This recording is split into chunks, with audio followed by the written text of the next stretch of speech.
Alexander Povetkin knocks Dillian Whyte out cold in the 5th round after being battered for the 3 previous rounds against Dillian Whyte. Absolutely incredible KO punch from the 40-year-old Sasha Povetkin. Now, several hours before the fight, I put this post up on the community page of my YouTube channel. I said, does anyone else feel an upset in the air tonight, or is it just me? And, you know, most people were saying they don't think there's going to be an upset. You know, Dillian Whyte should win, etc., etc. There was a few people that agreed with me. Now, all week I've been feeling, and I said in my pre-fight videos, that Dillian Whyte is at least going to get hurt in this fight. Because when I looked at Povetkin technically, he's so good at being accurate with his hooks and uppercuts. And Dillian Whyte is a guy that likes to exchange. So I felt that at the very least, at some stage, Dillian Whyte is going to exchange when he shouldn't, and he's going to get caught.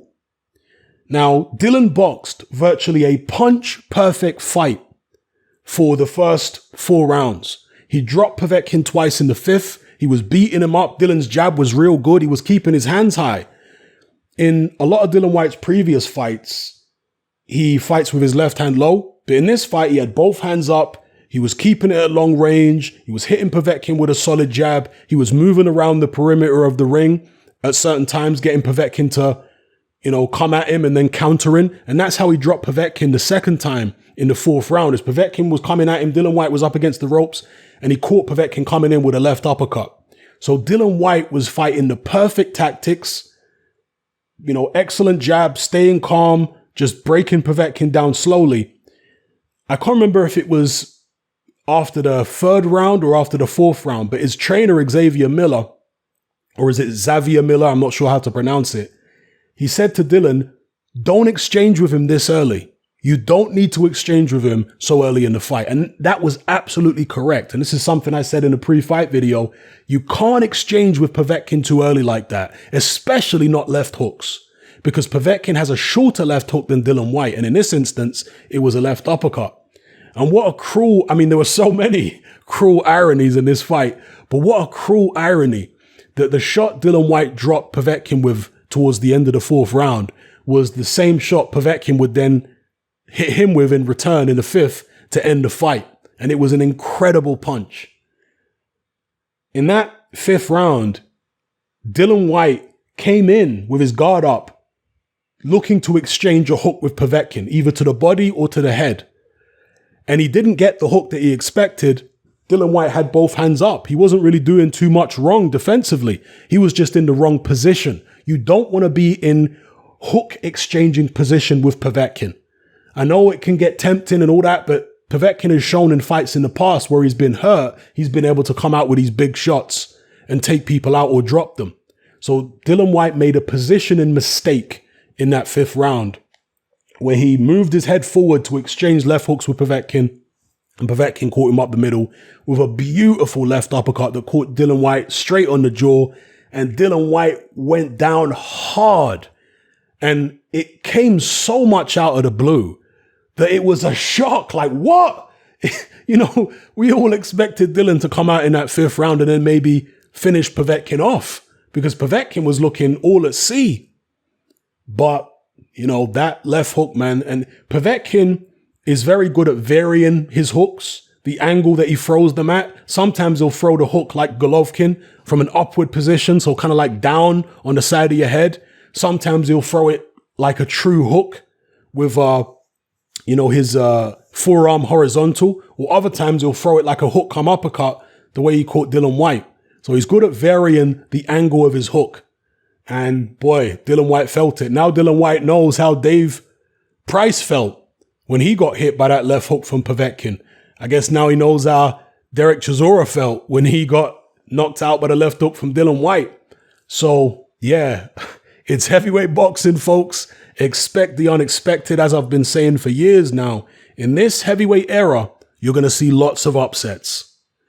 To me, this wasn't even a massive upset because I was half expecting it to happen anyway. Don't get it twisted. I didn't pick Povetkin in my pre-fight video, but as I say, a couple hours before the fight, the feeling that Povetkin was going to win was just so strong. It wasn't anything I was thinking about in terms of a particular punch Povetkin was going to throw or anything like that. It was just a feeling. It was just a vibe. You know, certain times you just get a vibe that there's an upset going to happen tonight. That's the vibe I got. And I told my girlfriend, I'm like, I think Dillian Whyte is going to lose, you know. I've just got a feeling in my bones he's going to lose. And there was a few other people when I wrote this post. It was like 2-3 hours before the fight. There was a few other people who said they had the same feeling. And I'll tell you somebody else who I think had the same feeling as well. Dave Coldwell. Because there was a video feed that Sky showed of Dillian Whyte's dressing room, you know, not too long before the fight. And Dave Coldwell was sat on the table. And I said to my girlfriend at the time, Dave Coldwell looks extremely nervous. He is a very experienced trainer, Dave Coldwell. And I think he was feeling what I felt and what some other people felt, that there was just something in the air that Dillian Whyte was going to lose the fight. I can't really explain it like rationally. It was just a feeling in my body, you know, that he's going to lose this fight. And, you know, it happened. Heavyweight boxing. I got kind of the same feeling when AJ was going to fight Ruiz, but it wasn't as strong as this. This time around, it was real tangible feeling that Dillian was going to lose today. Like, it was building up all week until today where I just felt really strongly that he was going to lose. And like I say, I think Dave Coldwell felt it. Maybe Xavier Miller, Dillian's head trainer, also felt it, because it's a pretty strange move to bring Dave Coldwell in as an assistant so close to the fight. I just feel like the energy, the vibes for this fight were all wrong. Yes, fighters can change trainers, you know, before fights, but sometimes it just doesn't feel right. And when Dillian Whyte got rid of Mark Tibbs, he hooked up with his Xavier Miller. And again, it's not about the technical things so much. Dillian Whyte did make a technical mistake in the 5th, but the vibes, I know this sounds all like new agey and everything, but I just felt the vibes were all wrong. With Dillian Whyte getting rid of Mark Tibbs, this Xavier Miller guy who seemed to be unsure of himself, because then he brings Dave Coldwell in. And Dave Coldwell, in all the interviews I saw, he looked nervous. He was talking about how sneaky Povetkin is and, you know, the way he counters you and he dummies, feints with one hand and then hits you with the other hand. These are the things that Dave Coldwell was talking about as well. And I could sense Dave Coldwell was nervous.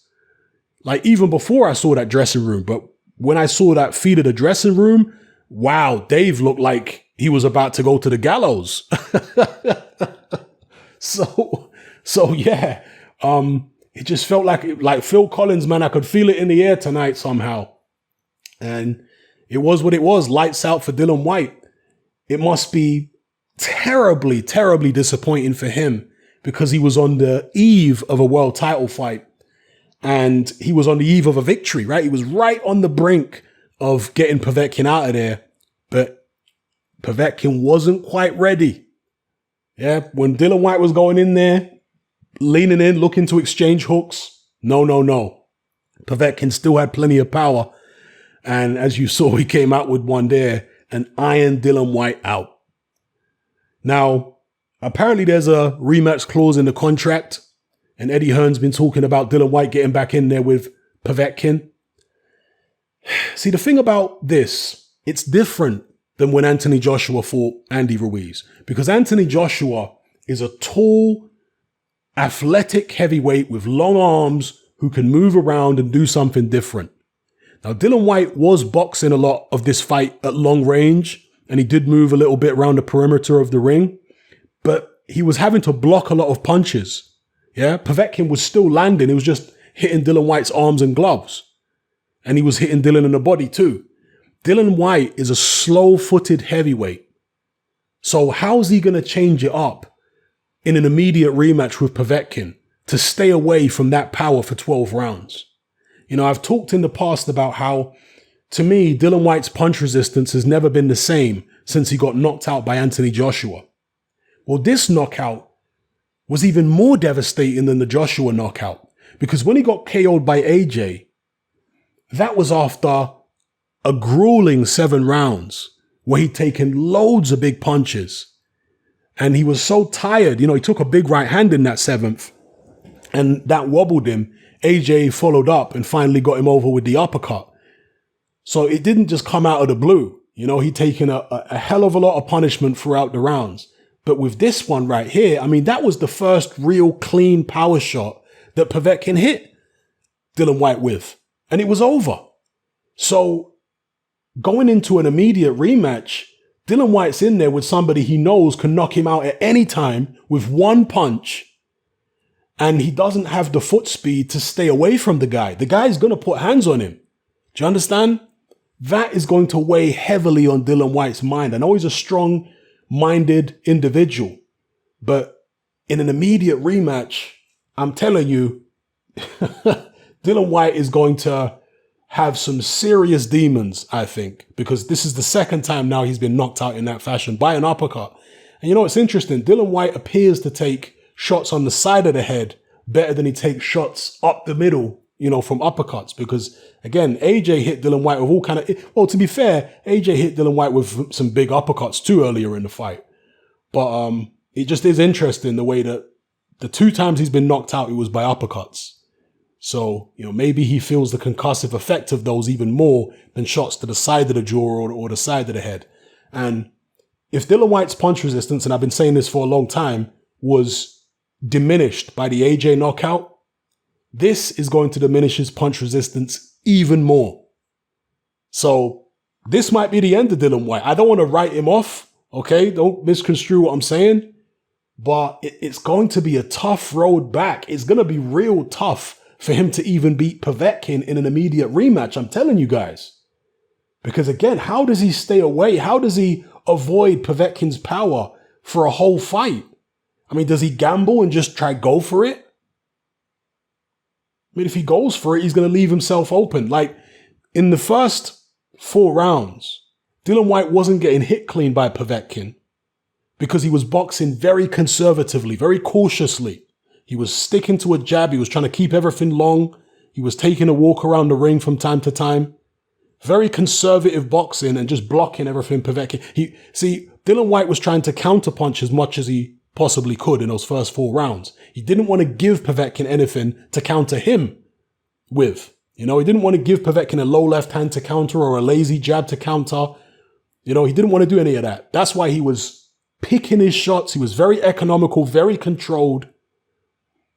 So, like I say, yeah, he can box that way again and, you know, hit Povetkin with the shots and minimize what he's taking. But Povetkin now knows that it's only going to take one shot to get Dillian Whyte out of there. And Dillian knows himself.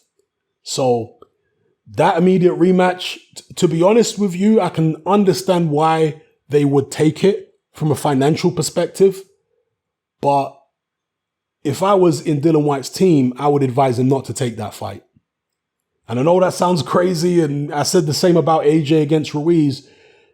I say it about Dillian Whyte for a different reason. You see, with AJ, I felt like he could beat Ruiz in an immediate rematch. The problem is what happens after Ruiz. I felt like AJ needs to make certain improvements and he needs some, you know, kind of rehabilitation fights in order to work on those improvements. And being heavyweight champion, he wouldn't get that kind of time and space. He's going to be thrown right back in at the deep end. So, you know, even though I felt like, yeah, if he boxes cautiously and, you know, uses his height and reach, he can beat Ruiz. It's just what happens after that I was uncertain about with AJ, and hence why I thought he shouldn't take the immediate rematch. With Dillian Whyte, it's not like that. With Dillian Whyte, I'm not at all confident that he could beat Povetkin in an immediate rematch. In fact, I think I'll be favoring Povetkin, truth be told. The day of the fight, as I say, went to my YouTube community page, and I put, does anyone else feel an upset in the air? You know, so I was really I felt in my bones that Dillian was going to lose today. The feeling just came over me. And going into an immediate rematch, it don't look good for Dillian. Psychologically, tactically, all that kind of stuff. I would probably stay away from Povetkin for now. If I was Dillian, I'll go away, have a couple easier fights, you know, and rebuild his confidence again, because his confidence is going to be absolutely obliterated by the nature of that knockout. The fact that he was winning and he was looking so dominant, and then bang, out of nowhere, he's out. And it's not like AJ where he gets dropped and then he gets back up and he lasts a few more rounds. No, he was finished. The ref didn't even finish the count because he was totally out cold. Ref was like, nah. So, I mean, look, there have been fighters. Lennox Lewis famously knocked out in similar fashion by Hasim Rahman, went into an immediate rematch and blasted Rahman out in 3 rounds. But Dillian Whyte is no Lennox Lewis. He's not 6'5". He doesn't have Lennox Lewis's foot speed. He's not as fast as Lennox Lewis, can't move around the way Lewis does, and minimize what the opponent is doing. And I'm telling you now, Povetkin is a better pressure fighter than Hasim Rahman. I mean, Hasim Rahman was never really a pressure fighter anyway, but Hasim Rahman had to try and get close to Lennox Lewis, in that rematch. He was trying to throw his jab, but Lewis was just controlling the range, using his feet. Povetkin is a much better pressure fighter than Rahman, much better at closing down the range, and he's very, very accurate with his hooks. I mean, you didn't really see Povetkin missing in this fight, right? Povetkin was hitting gloves and arms, yes, but he wasn't like missing the target completely. It's just that Dillian had a real tight guard. So, Povetkin is very skilled at landing them hooks and uppercuts and what have you, and they're so short. That's the thing about them. See, Povetkin, it was noticeable from early, he had the quicker hands than Dillian Whyte, but he's not like Joseph Parker quick. He's not Andy Ruiz quick in terms of hand speed. But it's the fact that his shots are so short. Yeah, that's what makes them so dangerous. There's literally hardly any arc on the punches at all. They're so short, you just don't see them. And there's no way that Dillian Whyte saw the uppercut that, took him out. There's no way he didn't see it. And it was what it was. Good night, Irene. So there you have it, people. Another shocking knockout in a fight which Dillian Whyte, was he supposed to win the fight? I mean, he picked it at the end of the day, right? He picked the Alexander Povetkin fight. I know he's regretting it now. On paper, I guess, as the younger guy, yeah, he was, if you look at it that way, supposed to win. But stylistically, Povetkin was always dangerous for him. And skill-wise, as I said in my pre-fight video, this is the most skilled fighter Dillian Whyte has ever fought. Because when he fought AJ was just brawling in that fight. He wasn't really doing much by way of, boxing skills. Whereas I knew Povetkin was going to bring skill to the table here. He was going to do a lot of sneaky things. And I don't mean sneaky as in fouling. I mean sneaky things in order to land his shots, like feints and varying the angle on his hooks and uppercuts and all that kind of stuff. Changing his entry point, the way he attacks, where he comes into the pocket at. So, yeah. Heavyweight boxing, this is why we love it. Expect the unexpected. It only takes one punch. All the cliches and then some. Let me know what you guys think in the comment section below. Will Dillian Whyte ever be the same after this? My gut feeling right now is no. Because, again, he doesn't have the versatility to be able to protect that chin. And I'm not saying he's got a glass jaw, but after this, he might have serious punch resistance issues. Because with punch resistance, it's not just a physical thing, it's a psychological thing. This is why some guys, once they've been knocked out, particularly like that, their punch resistance sometimes is, or very often, never the same again. Psychologically, it's a demon that lives in their head and never goes away. In their subconscious, it haunts them. And if Dillian Whyte's punch resistance is even worse now than it was before this knockout loss, I don't know, man. Is it the end of Dillian Whyte? You guys let me know what you think in the comment section below. I wish him all the best. If he can come back, regroup. But in the heavyweight division as it is, it's full of big punches. And I'm just not sure how Dillian Whyte is going to cope with that kind of punching power that's out there. I always felt Deontay Wilder would beat Dillian Whyte. Again, because I just don't feel like he's quick-footed enough to be able to get out the way of Deontay Wilder's right hand. Andy Ruiz is another guy I always felt would beat Dillian Whyte. Because again, the speed if you're going to be a relatively short heavyweight like Dillian is, he's about 6'3", you need to have some kind of speed when you're going up against the real serious punchers. If you don't have some kind of speed, you better have an incredible chin. Dillian Whyte clearly doesn't have an incredible chin, and he's not a fast heavyweight. So I don't know where he goes, to be honest with you. But, let's see if he can come back. Let's see if he's like one of those heavyweights from, the old school who could take their knockout losses, bounce back, and pull off upsets of their own. Let's see if he can do it. As I say, let me know what you guys think in the comment section below. Heavyweight boxing, don't tell me you didn't get your value for money. Overall, I thought it was a decent show. It was nothing amazing, but the headline act, the main event, was definitely worth the price of admission. The pay-per-view price. That was a crazy, wild, and bizarre heavyweight fight. That's what Adam Smith, the Sky commentator, actually described it as. He said that was a bizarre heavyweight fight. It really was bizarre because you just didn't see, even though I felt like I had this vibe, I had this feeling that Povetkin was going to win the fight, I still didn't expect it to be so dramatic like that. Like after the first few rounds, I was like, man, maybe my instincts are failing me. Maybe this feeling I had earlier on that Dillian was going to lose was some foolishness. I started doubting my feelings after the, fourth round. I was like, oh, maybe Dillian is okay. But then the one punch came out and that's all she wrote. So, anyway, the card overall was aight. The main event, that was worth the price of admission alone. Just to see some wild, bizarre, out of the blue heavyweight fight where Dillian is dominating and then bang, he gets turned over. So, yeah, let me know what you think in the comments, people. I'm out. Join me on Patreon. I upload a minimum of 2 podcasts every single week, covering a wide variety of controversial topics, as well as live stream Q&A sessions. Take a look on screen right now at some of the podcasts I've produced so far. For just $3 a month, the equivalent of about £2 a month, you get access to all my new podcasts and my entire back catalogue of past podcasts, including my popular Confessions of a Nightclub Bouncer series.